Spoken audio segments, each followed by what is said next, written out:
I got a mother done gone on. Makes me feel like my time ain't long. I got a mother done gone on. Got a mother done gone on. It makes me feel like my time ain't feel like my time ain't long. Well, the bell keep a tolling and tolling. The bell keep a tolling and tolling.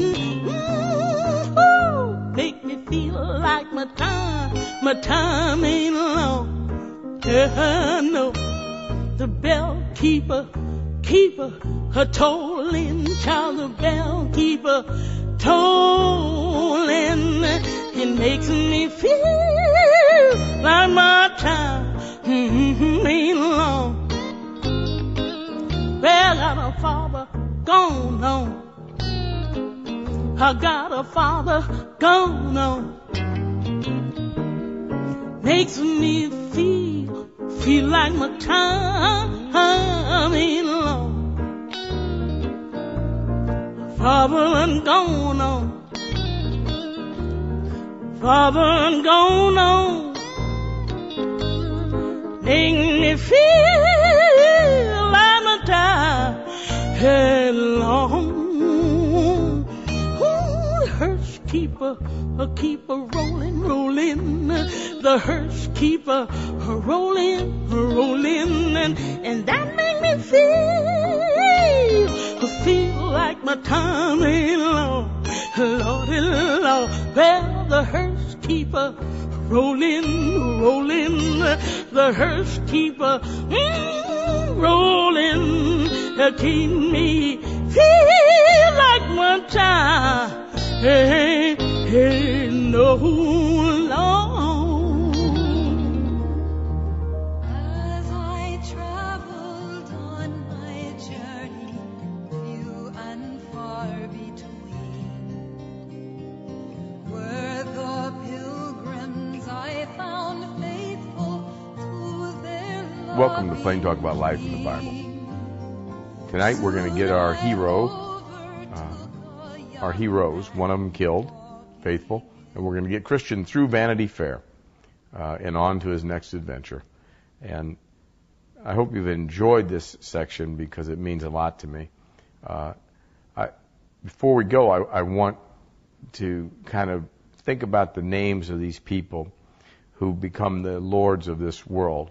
And he's talking about, people who have different names in our real country, but who would have these names in a heavenly understanding.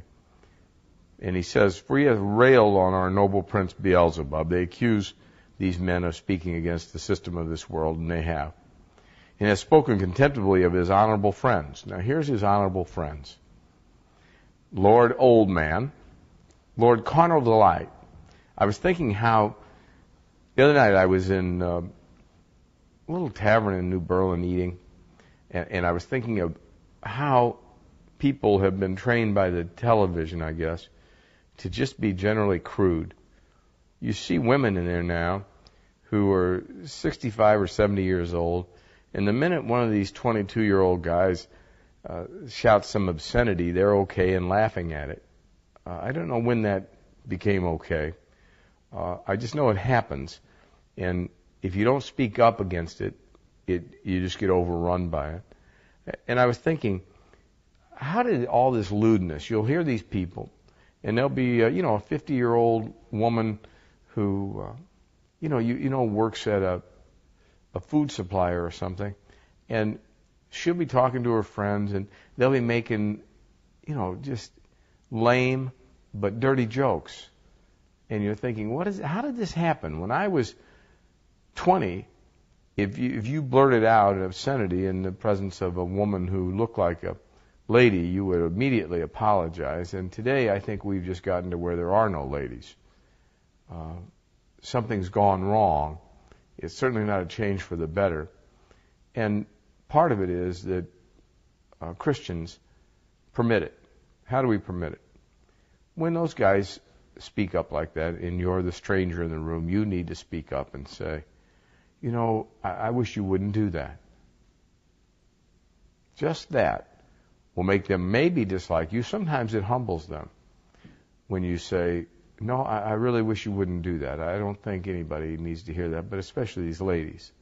Maybe ladies would become ladies again in their own eyes. I don't know.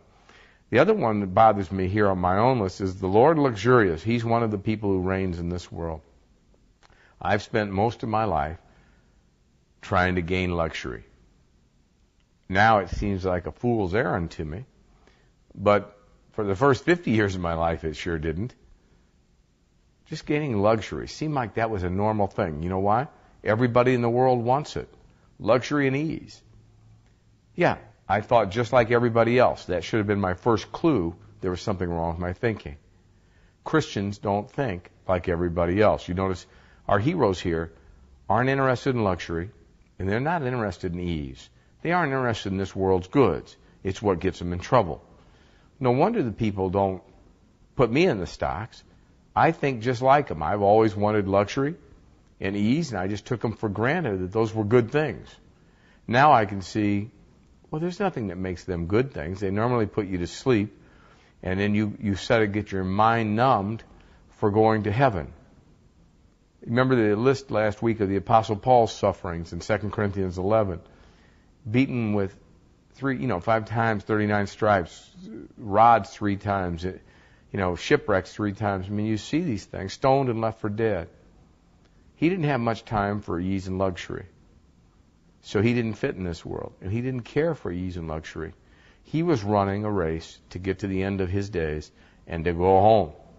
He didn't count ease and luxury in this world to be important things. I want to learn that.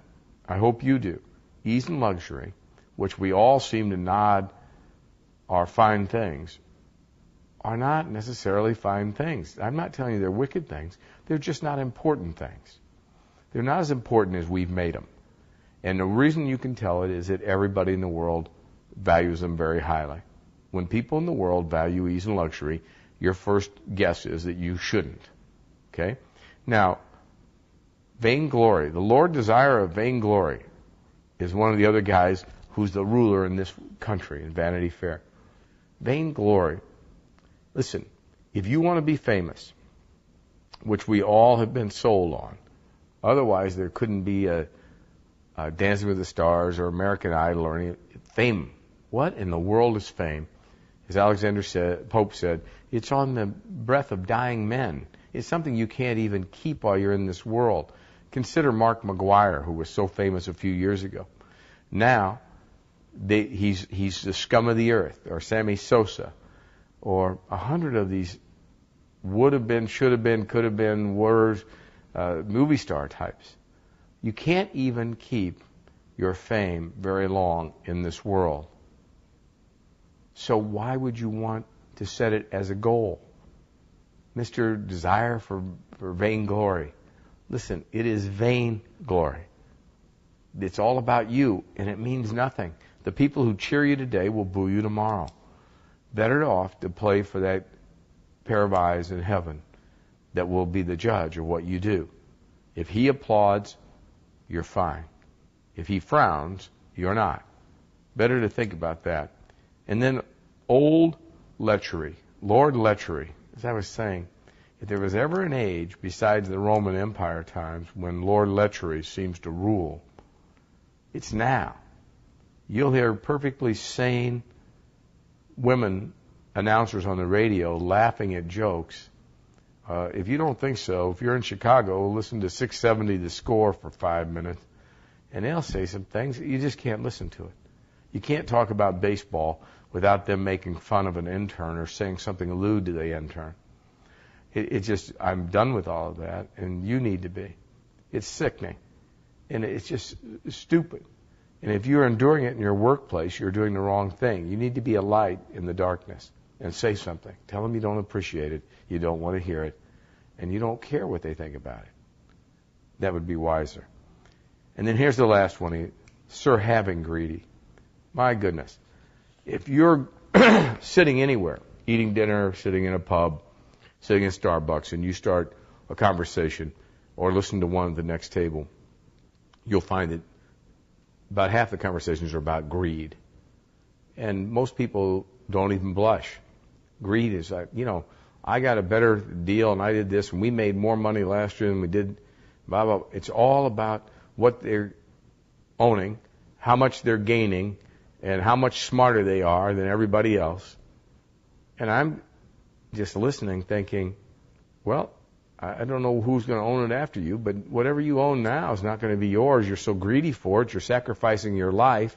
You're sacrificing your time of understanding what God wants for you and from you, and you're giving it to some boat that you're going to be giving away. If that makes any sense to you. Listen, I understand it. I've been greedy most of my life. Poor guys find it very easy to be greedy. If they ever make any money, they're very greedy to have more. But remember, the Bible says in Ecclesiastes, if you love silver, you'll never be satisfied with silver. It's just the way it is. If you love it, you won't be satisfied with it. You'll be greedy, and it'll always be an itch that you can't really solve. See? You can scratch it, but you can't solve it. It'll return. Is that really what you want? To run your whole life through just so you can have a few earthly goods, a little earthly fame that sours at the last moment, and then what? A little ease and luxury? Is that really what life is about? 99% of the people I know would have say affirmatively yes. That's what life is about. I'm saying to you, if you're a Christian, it's not about that. If you're not a Christian, think about how silly it sounds to say you gave your life to being greedy, lecherous, luxurious, and lazy.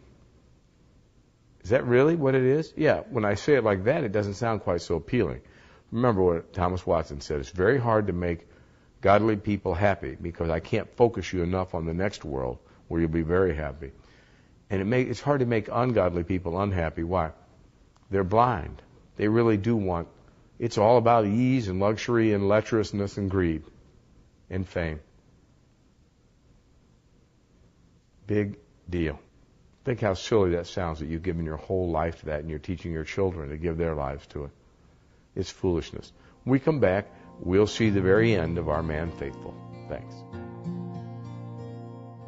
As I traveled on my journey, few and far, I want you to consider the names that Bunyan uses for these jurors in the trial of faithful and Christian. Look at Mr. Blind Man. He's actually the foreman of this jury, Mr. Blind Man. And that's how people in this world, remember, really are. They're blinded to the truth. It really takes God's intervention to open your eyes and illuminate your mind to understand these things which are really not discernible by the natural man. Mr. No Good, you can see Bunyan's in prison thinking, I can see him mulling these things over with a little quill in hand, Mr. Malice. Well, that tells you. There's an old expression that I have always liked. It says, innocence, and that's what's happening with these fellows. Innocence is a short fence against malice and falsehood. Think about that. Innocence is a short fence against malice and falsehood. Yesterday I was telling my wife that I read a biography of O. Henry. His real name was William Sidney Porter, a very famous guy. Maybe you read short stories by him in the early 1900s. A man, one of them was called The Gift of the Magi, a very famous story.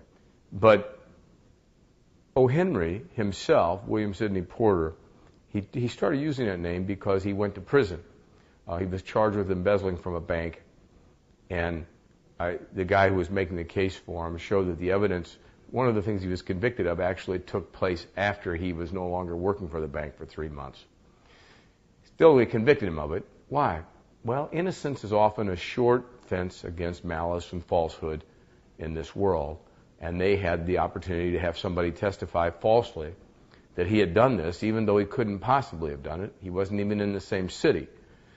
But that didn't persuade anybody, and they convicted him, and he was sentenced to 5 years in a federal penitentiary in Ohio, and he started writing stories under the name O. Henry.